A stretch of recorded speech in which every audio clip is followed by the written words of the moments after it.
If somebody has a better idea, they should go and talk to the church about it. Or they should find a new possibility. But I think that we have exhausted the possibilities. If the book is not a revelation, then it is a deception. And if it is a deception, what is its origin? And where does it deceive us? I'll come back to that in a moment. But I'd also like to point out that it may seem I'm discussing some things that there are surprising things you find in the Koran taken from ancient times, but there are surprising things found that have to do with our modern times. That is, the Koran is not an old problem, it's still a problem today. You have the interesting statement, for example, that it is the unbelievers who would take note of the fact that in the beginning the heavens and the earth were one piece, that all life is made of water.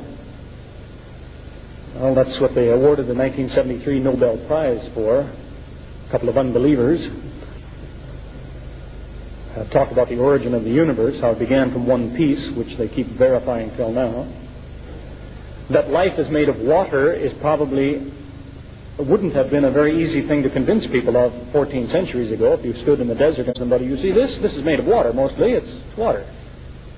That had to wait for the invention of the microscope to find out that cytoplasm, the basic substance of the cells, is 80% water. I mentioned falsification tests, chances to prove the Quran is incorrect. Some of those stand there just like the challenge to Abu Lahab. Some of them stand there today. In fact, you have an interesting ayah which says, speaking of the relationship not between individual people, but between groups of people. It's saying, as a group, in effect, it says the Christians will treat you nicer than the Jews treat you. It tells the Muslims that, as a group. Now, as I say, there have been a lot of Christians and a lot of Jews who have become Muslims. But as groups of people, this will generally be the case according to the Quran. Do you realize what that is? That's a chance for the Jews to prove that the Quran is false. All they have to do is get organized and treat the Muslims nicely for a few years. And then say, what does your book say about who's your best friend in the world? But I mean, really, who treats you the nicest? The Jews, the Christians. Look what we Jews did for you. That's all I have to do. Haven't done it yet. But it stands there as a challenge, saying you want to prove it's wrong? Do this. And as I mentioned, if somebody wants to insist that the Quran is a deception, then they have to show where the deception is. That is, it's a common theme that runs throughout the Quran, time and time again. If the Quran says, do they say such and such, let them bring their proof. You are never supposed to say something unless you bring the evidence. Do they say the Quran is a deception? Let them bring their proof. Show me one deception. Where does it deceive me? Show me a lie that it has told if you say it's a deception. Otherwise, don't say that unless you show me. It's not good enough to tell me. Show me. Now, I know that some people, they have some ideas about where the Quran has deceived the Muslim, but this just shows they haven't examined it very carefully. Maybe the Muslim hasn't examined it very carefully, in fact. We'll find, as an example, some Christians will say, well, where the Quran deceives you is, it tells you about all sorts of good things that you should do, but it lies to you. It tells you God doesn't have a son. Is that a lie God has told us? Well, as a matter of fact, the Quran does not forbid the Muslim to believe that God has a son. It doesn't say, the reason God doesn't have a son is because it's forbidden. It doesn't say that. It tells you why he doesn't have a son. It gives you the reason.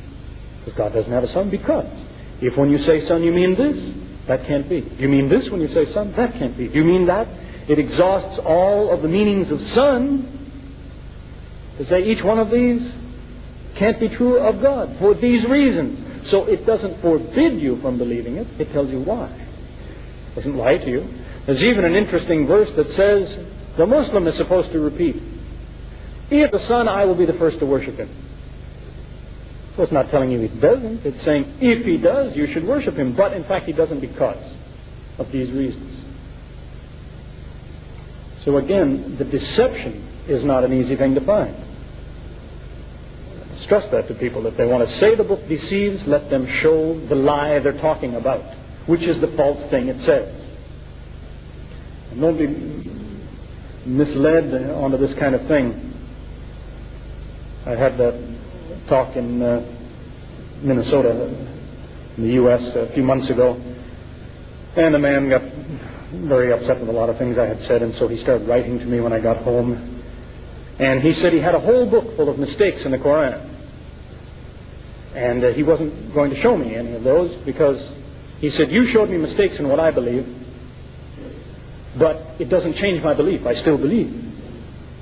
He says, and you'd be the same way. If I showed you a mistake in what your book says, you'd still believe it. So I wrote him back to say, no, that's the difference between us. If you show me a mistake, I won't believe anymore. Because that's my attitude. I don't believe in spite of the difficulties. So I told him, I said, you pick the best mistake you can find. Tell me about it. What is the best mistake you can find?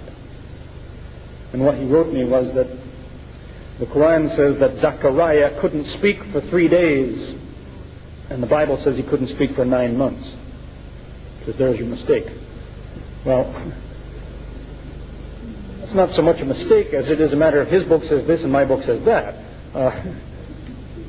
What remains to be proven is whose book is correct, which in fact can be demonstrated. But you see what I mean? It's not disagreement that is a problem. It's the actual proof. Somebody has to bring you the actual mistake, the case that will stand up in court to say this is false, but it's in your book. There's another way that a person can approach the Quran in examining the things that it has to say. I'll just illustrate this briefly. You can discover how surprising the book is by assembling what you might call a list of good guesses. See, the Quran talks about a lot of things. But I can explain it to you the way it works in mathematics. When you make guesses, if you have 2 choices, one is right, one is wrong, and you close your eyes and make a choice, half the time you'll be right. So you have a 1 in 2 chance. You could pick the wrong one, you could pick the right one. So 1 time out of 2 you'll be right. But if you have 2 situations like that, I can be right or wrong about this, and I can be right or wrong about that, and I close my eyes and I guess like this, I'll only be right 1 time in 4. It becomes 1/2 times 1/2. That's because there's 3 ways to be wrong now. See, I can be wrong and wrong, or I can be wrong and right, or right and wrong. But the only way to be right is to be right and right. That's 1 out of the 4 possibilities. If you have 3 situations like that, and you make a blind guess 3 times, I'll guess this, and I'll guess that, and I'll guess this, you'll only be right 1 time in 8. So you 1/2 times 1/2 times 1/2. Suppose that your options are 1 in 10. And you have another situation where there's 10 guesses, only 1 is right. And 10 guesses here, only 1 is right. If you close your eyes and pick 1, you're only going to be right 1 time in 100. 1/10 times 1/10. Because you've got 99 ways to be wrong and only 1 way to be right. So it is that if you draw up a list of the correct things the Quran has said, it becomes very unlikely that these are all good guesses. If it has millions of ways to be wrong, but it's always right, then it's unlikely that somebody was guessing. I'll give you 3 examples that already make the odds 1 in 8. The Quran says about bees. It speaks of the bee which leaves its home